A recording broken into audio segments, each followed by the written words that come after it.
Hello everyone, this is Salim Bazmi and welcome to Bazmi classes. आज हम देखने वाले हैं फाइलम एनेलिडा के बारे में। ये हमारा 6 फाइलम है। एनेलिडा का मतलब होता है एक्चुअली एनेलिडा जो आया है ये एन्यूल वर्ड से आया है। एन्यूल का मतलब होता है लिटिल रिंग, यानी कि एनेलिडा की बॉडी पर अगर हम देखेंगे तो हमें रिंग लाइक स्ट्रक्चर यानी कि सेगमेंट के फॉर्म में हमें इसकी बॉडी मिलेगी। बात करते हैं हम इसके हैबिट और हैबिटाट की। तो हैबिट और हैबिटाट जो होता है ये फ्री लिविंग ऑर्गेनिज्म भी होते हैं और साथ साथ में ये एक्वेटिक भी होते हैं। एक्वेटिक के साथ साथ ये टेरेस्टेरियल भी होते हैं। क्या होते हैं? टेरेस्टेरियल भी होते हैं, यानी कि ज़मीन पे पाए जाने वाले भी होते हैं और साथ साथ में ये पैरासिटिक भी होते हैं। क्या होते हैं? पैरासिटिक भी होते हैं। पैरासिटिक जो होंगे ये तुम्हारे बॉडी के अंदर भी रहेंगे और बॉडी के बाहर भी रहेंगे। तो बॉडी के अंदर अगर रहेंगे तो इसे हम कहेंगे एंडो पैरासाइट। क्या कहेंगे? Endo parasite. और अगर ये बॉडी के बाहर रहेंगे तो इसको हम बोलेंगे एक्टो पैरासाइट। क्या बोलेंगे? Ectoparasite. क्लियर? ये इनका हैबिट और हैबिटाट हो गया। अब उसके बाद अगर हम बात करें इसकी फॉर्म की, तो जब हम फॉर्म की बात करते हैं तो इसमें पूरा हम क्या बात करते हैं? इसके लेवल ऑफ ऑर्गेनाइजेशन की बात करते हैं, इसके हम सिमेट्री की बात करते हैं, जर्म लेयर की बात करते हैं, सीलोम की बात करते हैं, सेगमेंटेशन की बात करते हैं। तो सबसे पहले हम लेवल ऑफ ऑर्गेनाइजेशन की अगर हम बात करें तो लेवल ऑफ ऑर्गेनाइजेशन जो होता है ये ऑर्गन सिस्टम होता है। कैसा होता है? ऑर्गन सिस्टम होता है। फिर उसके बाद अगर हम बात करें किसकी? सिमेट्री की, तो सिमेट्री जो होती है इसकी कैसी होती है? बाईलैटरल सिमेट्री होती है। कैसी सिमेट्री होती है? बाईलैटरल सिमेट्री होती है। क्लियर? अब उसके बाद अगर हम बात करें जर्म लेयर की, इसकी जर्म लेयर की, तो जर्म लेयर जो होता है इसका ये होता है ट्रिप्लोब्लास्टिक होता है। ट्रिप्लोब्लास्टिक होता है। क्लियर? नाउ बात करें हम सीलोम की, तो सीलोम जो होता है ये कैसा रखता है? इसका सीलोम जो होता है वो सीलोमेट होता है, यानी कि ट्रू सीलोम होता है। नाउ बात करते हैं हम सेगमेंटेशन की, तो सेगमेंटेशन जो होता है इसका ये मेटामेरिक सेगमेंटेशन रखता है। कैसा सेगमेंटेशन रखता है? मेटामेरिक सेगमेंटेशन रखता है, यानी कि इसमें ट्रू सेगमेंट होता है।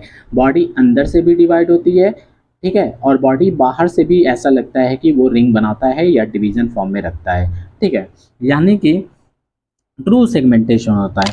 अभी इसके मॉर्फोलॉजी में हम ये चीज़ें देख लेंगे कि मॉर्फोलॉजी जो है वो कैसे सेगमेंटेशन होता है। तो अब बात करें हम मॉर्फोलॉजी की,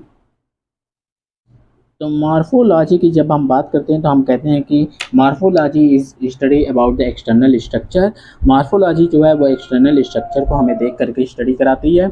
मॉर्फोलॉजी को अगर हम देखें तो हम क्या कहेंगे कि इसकी जो बॉडी जो होती है of earthworm made with a little ring, यानी कि बॉडी जो होती है किसकी? ऑफ अर्थवर्म की, body of earthworm made with little ring, made with little ring. किसका बना होता है? लिटिल रिंग, छोटे छोटे रिंग के उस पर छोटा छोटा रिंग जैसा बना होता है। इसीलिए छोटे छोटे रिंग जैसा बने होने की वजह से दैट्स वाई इसको हम क्या कहते हैं?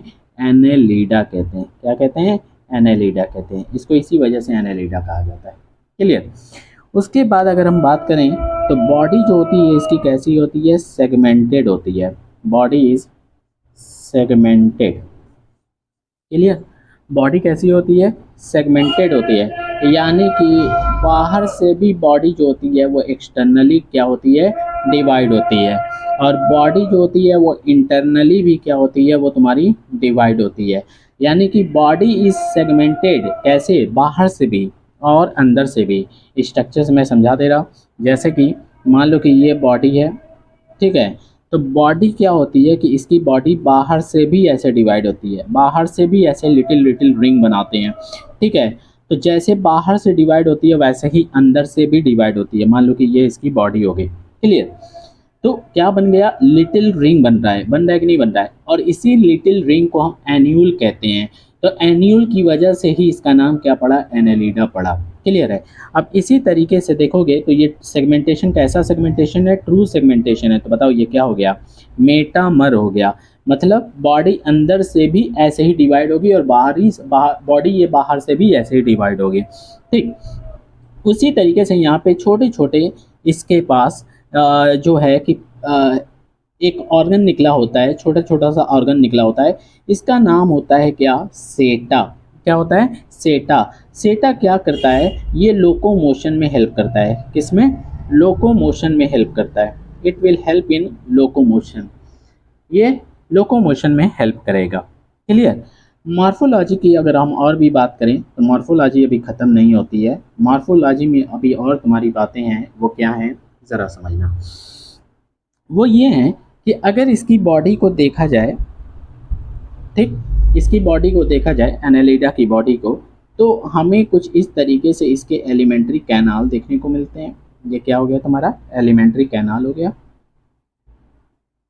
एलिमेंट्री कैनाल हो गया। ठीक है, और उसके बाद यहाँ से इसकी बॉडी कुछ इस तरीके से देखने को मिलती है। ये बॉडी हो गया।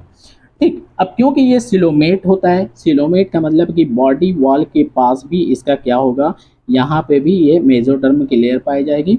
ठीक है, और यहाँ पे भी इसका मेसोडर्म का लेयर पाया जाएगा। अब बताओ, अंदर की तरफ एलिमेंट्री कैनाल के पास भी मेसोडर्म का लेयर पाया जाएगा, और इस तरीके से बीच में यहाँ से यहाँ तक ये खाली जगह पाया जाएगा, कैविटी पाई जाएगी। तो बताओ इसको हम क्या बोलेंगे, इसको हम बोलेंगे सीलोम। क्या बोलेंगे, कैविटी को हम क्या बोलेंगे, सीलोम बोलेंगे। अब बताओ, ये रेड कलर से जो लेयर बनाया है ये क्या है तुम्हारा, ये है मेसोडर्म लेयर है। क्या है, मेसोडर्म लेयर। और ये समझ जाओ कि तुम्हारा क्या है, ये है तुम्हारा माउथ। क्या है, माउथ। तो इस तरीके से इसकी कुछ बॉडी होती है।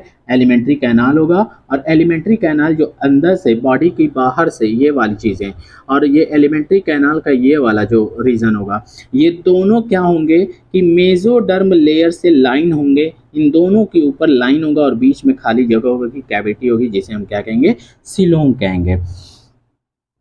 एनसीईआरटी के अंदर कुछ और इम्पॉर्टेंट पॉइंट आता है, कहता है कि इसकी बॉडी जो होती है वो सर्कुलर और लॉन्गिट्यूडनल मसल रखता है। मतलब अगर इसकी बॉडी कुछ इस तरीके से है, इस तरीके से है, ठीक है, तो इसकी बॉडी इस तरीके से लाइनिंग रखता है, इस तरीके से। तो ये क्या हो गया तुम्हारा, इस तरीके से लाइन रखना, इस तरीके से लाइन रखना, ये तुम्हारा हो गया लॉन्गिट्यूडनल मसल्स। क्या हो गया, लॉन्गिट्यूडनल मसल्स हो गया। ठीक है, और इस तरीके से सर्कुलर, फिर इस तरीके से सर्कुलर लिटिल रिंग बना देता है। तो ये तुम्हारा क्या हो गया, ये पूरा ऐसे घूम जाता है इस तरीके से, पूरी बॉडी राउंड होगी तो इस तरीके से पूरा पीछे से घूम जाएगा। तो ये हो गया तुम्हारा सर्कुलर मसल्स। क्या होंगे, सर्कुलर मसल। तो इस तरीके से सर्कुलर और लॉन्गिट्यूडनल मसल्स होते हैं, और ये दोनों मसल्स क्या करते हैं, लोकोमोशन में भी हेल्प करते हैं। ये भी लोकोमोशन में हेल्प करेंगे। क्लियर। एक और चीज़ देती है, एग्जाम्पल है नेरिस का। नेरिस में कहता है कि अगर नेरिस में देखोगे तुम लोग, नेरिस इज एग्जाम्पल ऑफ किसका, एनालिडा का। तो इसके अंदर तुम्हारे बॉडी अगर ये है, कोई भी बॉडी अगर ये है नेरिस की, ठीक है, तो इसमें कुछ इस तरीके से स्ट्रक्चर पाया जाता है, और बाहर की तरफ जैसे कि ये बाहर की तरफ कुछ ऐसा स्ट्रक्चर पाया जाता है ये। तो इसको हम लोग क्या बोलते हैं, इसको हम लोग बोलते हैं अपेंडेजेस। क्या बोलते हैं, अपेंडेजेस। लेकिन ये अपेंडेजेस देखोगे लेफ्ट साइड है और किस साइड है, राइट साइड है। तो इसीलिए लेफ्ट साइड और राइट साइड दोनों साइड की तरफ ये अपेंडेजेस पाए जाते हैं, इसलिए इसको बोलते हैं लैटरल अपेंडेजेस। क्या बोलते हैं, लैटरल अपेंडेजेस। तो this is your lateral appendages. ये लैटरल अपेंडेजेस जो होते हैं ये तुम्हारे पैरापोडिया भी कहलाते हैं। क्या कहलाते हैं, पैरापोडिया कहलाते हैं। इस लैटरल अपेंडेजेस का नाम क्या हो जाता है, पैरापोडिया हो जाता है। ये क्या करते हैं, हेल्प करते हैं in swimming, help in swimming, ये स्विमिंग में हेल्प करते हैं। तो ये बात हो गई मॉर्फोलॉजी की। मॉर्फोलॉजी किसकी, एनालिडा की। बात करते हैं अब लाइफ प्रोसेस की। तो ये तुम्हारा तीसरा बात हो गया। चौथा, हमें एनाटॉमी पढ़ना नहीं है, तो एनाटॉमी नॉट रिक्वायर्ड। ठीक है, एनाटॉमी हमें पढ़ना नहीं है। बात करते हैं अब किसकी, लाइफ प्रोसेस की। लाइफ प्रोसेस की अगर हम बात करें तो समझना, लाइफ प्रोसेस में सबसे पहले हम क्या देखते हैं, डाइजेशन देखते हैं। ठीक है, डाइजेशन की अगर हम बात करते हैं तो इसमें कंप्लीट डाइजेस्टिव सिस्टम देखने को मिलता है। क्या देखने को मिलता है, कंप्लीट डाइजेस्टिव सिस्टम देखने को मिलता है। Complete digestive system, complete digestive system का मतलब है कि इसके पास माउथ भी होगा और क्या होंगे, एनस भी होगा, माउथ और एनस दोनों होंगे। क्लियर। अब उसके बाद अगर हम बात करें डाइजेस्टिव सिस्टम के बाद रेस्पिरेशन की, तो रेस्पिरेशन की अगर हम बात करें तो कहता है कि इसके पास जो होता है वो होता है क्यूटेनियस रेस्पिरेशन। क्या होता है, क्यूटेनियस रेस्पिरेशन। ठीक है, क्यूटेनियस रेस्पिरेशन का मतलब है कि जो गैसेस होंगे एक्सचेंज करेंगे, तुम्हारे गैसेज जो होंगे वो एक्सचेंज करेंगे किससे, थ्रू स्किन, स्किन से एक्सचेंज करेंगे, इससे स्किन से एक्सचेंज करेंगे। क्लियर। अब उसके बाद इसके सर्कुलेटरी सिस्टम की बात करें तो सर्कुलेटरी सिस्टम जो होता है इसके पास क्लोज टाइप सर्कुलेटरी सिस्टम होता है। क्लोज टाइप का मतलब कि इसके पास हार्ट होगा और हार्ट के साथ इसके साथ वेसल भी होगा। मतलब हार्ट तो होगा लेकिन इसके साथ क्या होगा कि तुम्हारी बॉडी के अंदर ट्यूब होंगे। ट्यूब का मतलब है कि वेसल होंगे, यानी कि जो भी ब्लड फ्लो करेंगे किसके अंदर से फ्लो करेंगे, वेसल के अंदर से फ्लो करेंगे। उसके बाद बात करें कि ब्लड जो होगा इनका वो कैसा होगा, रेड कलर का ब्लड होगा। किसका, रेड कलर का, एनालिडा का ब्लड जो होगा वो रेड कलर का होगा। यानी कि इसके पास हीमोग्लोबिन जो होगा वो होगा, लेकिन आरबीसी जो है आरबीसी नहीं होगी। हीमोग्लोबिन होगा लेकिन आरबीसी जो है वो नहीं होगी। क्लियर। अब उसके बाद अगर हम बात करें इसकी एक्सक्रीशन की, ठीक है, या एक्सक्रीटरी सिस्टम की अगर हम बात करें तो एक्सक्रीटरी सिस्टम इसके अंदर पाया जाता है, एक स्ट्रक्चर पाया जाता है जिसे हम कहते हैं नेफ्रीडिया। क्या कहते हैं, नेफ्रीडिया।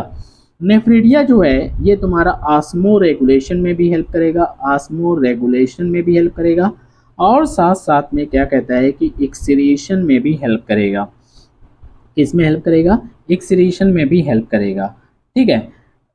ऑस्मो रेगुलेशन क्या होता है, ऑस्मो रेगुलेशन वो प्रोसेस होता है that regulates the osmotic pressure, जो कि ऑस्मोटिक प्रेशर को क्या करेगा, रेगुलेट करेगा। नाउ इसके बाद आते हैं हम नर्वस सिस्टम पे, तो इसमें नर्वस सिस्टम कैसा होता है उसकी हम बात करते हैं।